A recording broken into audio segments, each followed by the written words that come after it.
कोई फर्द जिंदगी बचाने के लिए अपना हाथ काटने की हिम्मत कर सकता है? ऐसा अमेरिका से ताल्लुक रखने वाले एरविन रॉल्स्टन ने उस वक्त किया जब उनकी जिंदगी लगभग खत्म होने के करीब पहुंच चुकी थी। जी हाँ, वाकई अप्रैल 2003 में अमेरिकी रियासत यूटा के कैननलैंड नेशनल पार्क में पहाड़ियों पर चढ़ने के दौरान एक हादसे में एरविन का दायां हाथ भारी पत्थरों में फंस गया था।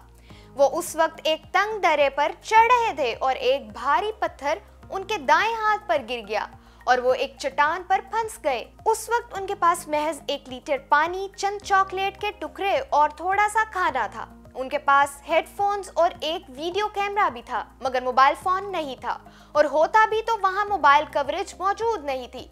और सबसे ज्यादा तशवीशनाक बात यह थी कि उन्होंने किसी को भी नहीं बताया था कि वहां क्या करने जा रहे हैं। अमेरिकी रियासत के रहायशी बोल्डर की जिंदगी की बका के लिए की जाने वाली इस हैरत अंगेज जद्दोजहद पर एक मकबूल फिल्म भी बनी थी। इस फिल्म के डायरेक्टर डैनी बॉयल ने इस फिल्म 127 आवर्स को डायरेक्ट किया था। अगर तो आपने इस फिल्म को देखा है तो यकीनन एरविन की कहानी से भी बखूबी वाकिफ होंगे, जिसका मरकजी किरदार जेम्स फ्रैंको ने अदा किया था और उन्हें बेहतरीन अदाकार समेत बेहतरीन फिल्म स्क्रीन प्ले समेत 6 ऑस्कर अवार्ड्स के लिए नामजद किया गया। ताहम किसी में कामयाबी नहीं मिली। तो असल में ये हुआ क्या था? अब इस हादसे को अप्रैल में 18 साल हो जाएंगे, मगर अब तक ये लोगों के अंदर हौसला जगाता है। इस वाक़े से 1 साल कबल एरविन रॉल्स्टन ने एंटील की मुलाजमत छोड़कर कोलोराडो की तमाम 14,000 फीट से ज्यादा बुलंद चोटियों को सर करने का फैसला किया। 2003 में उन्होंने यूटा के पहाड़ी इलाकों को सर करने का फैसला किया और वहां के तंग रास्तों से गुजरते हुए फ्री क्लाइंबिंग जंप्स और रस्सियों से ऊपर चढ़ने जैसे तरीकों की मदद ली। मगर एक बार जब वो 3 फीट चौड़े कैनन से उतर रहे थे तो उस दौरान एक भारी पत्थर अपनी जगह से हिल गया जो उनके ख्याल में मजबूत था।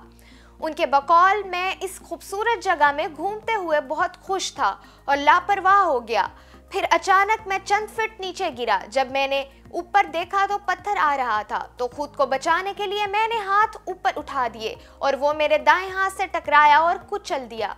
350 किलोग्राम से ज्यादा वजनी चट्टान या पत्थर ने दाएं हाथ को लगभग कीमा कर दिया था और एरविन शॉक की कैफियत में चले गए। और पहले तो उन्हें ये पुरमज़ा महसूस हुआ, ताहम फिर तकलीफ ने हमला किया और उनके बकौल अगर कभी आपकी उंगली किसी दरवाजे में फंस गई हो तो उस वक्त होने वाली तकलीफ को 100 गुना बढ़ा दें, जिसका तजुर्बा मुझे हुआ। 45 मिनट तक वो तकलीफ और गुस्से से चीखते चलाते और गालियां देते रहे और फिर उन्हें एहसास हुआ कि पानी ही वाहिद चीज है जो उनको जिंदा रख सकती है। चूंकि उन्होंने किसी को नहीं बताया था कि वो कहां जा रहे हैं, तो उन्हें इल्म था कि कोई ढूंढने भी नहीं आएगा। एरविन के बकौल मैंने पानी की बोतल को बंद किया और खुद को मजबूत करने की कोशिश की। मुझे वहां से निकलने का रास्ता ढूंढना ही था।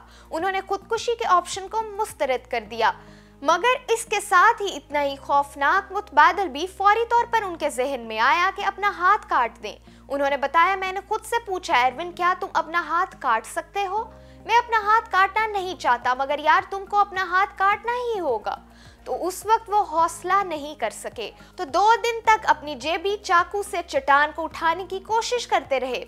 फिर उन्होंने हार मान ली। उन्होंने अपना चाकू हाथ पर रखा और उस वक्त इंकशाफ हुआ कि इसकी धार कुंद हो चुकी है, यहाँ तक कि अब उससे बाल भी कट नहीं सकते। उन्होंने सिवाय इसके कि चाकू को आरी की बजाय बुगदे की तरह इस्तेमाल करके हाथ को काट डालें, ताहम कोई फायदा नहीं हुआ। 5वें दिन एरविन ने तस्लीम कर लिया था कि वो मरने वाले हैं और यही जगह उनकी कब्र होगी। उस वक्त जिस्म को पानी की कमी का सामना हो चुका था, जबकि भूख में उनके सामने वाहमें उभर रहे थे। एरविन का कहना है, ये अब मेरा हाथ नहीं रहा। जब मैंने चाकू उठाया तो मैं ज़हनी तौर पर तैयार था। गोश्त को हाथ से अलग करने में 1 घंटा लगा, जो बहुत तकलीफ दे था, मगर मैं अंदर से खुशी भी महसूस कर रहा था। हाथ अलग करने के बाद उन्होंने तखमीना लगाया था कि तिब्बी अमदाद के हसूल में कम से कम 10 घंटे लग सकते हैं और जरियाने खून से मौत वाक़या हो सकती है। ताहम क्लाइंबिंग किट के टुकड़ों को उन्होंने अपने इर्द गिर्द लपेटा और किसी तरह 65 फीट की पहाड़ी पर चढ़ने में कामयाब होकर उस जगह से बाहर निकल आए। खुशकिस्मती से वहां 3 डच सयाह मौजूद थे, जिससे उनको पानी मिला और तिब्बी इमदाद के हसूल को मुमकिन बनाया। जिंदगी बचाने के इस तजुर्बे पर उन्होंने किताब भी तहरीर की जो बहुत ज्यादा मकबूल हुई और बाद में इसी पर फिल्म भी बनी। एरविन के मुताबिक इस सबक से मुझे जिंदगी में लचक की अहमियत का एहसास हुआ। ये सिर्फ मजबूती की वर्जिश नहीं बल्कि इससे जहन कुशादा होता है और एहसास दिलाता है कि मुश्किल वक्त में मंतक हमेशा काम नहीं आती बल्कि कुछ हट कर करना होता है।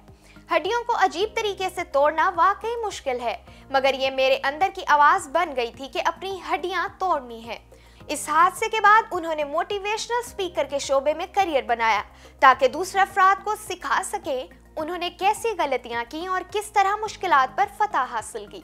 हमारी ऐसी मजीद वीडियोस देखने के लिए हमारा चैनल जरूर सब्सक्राइब कीजिए।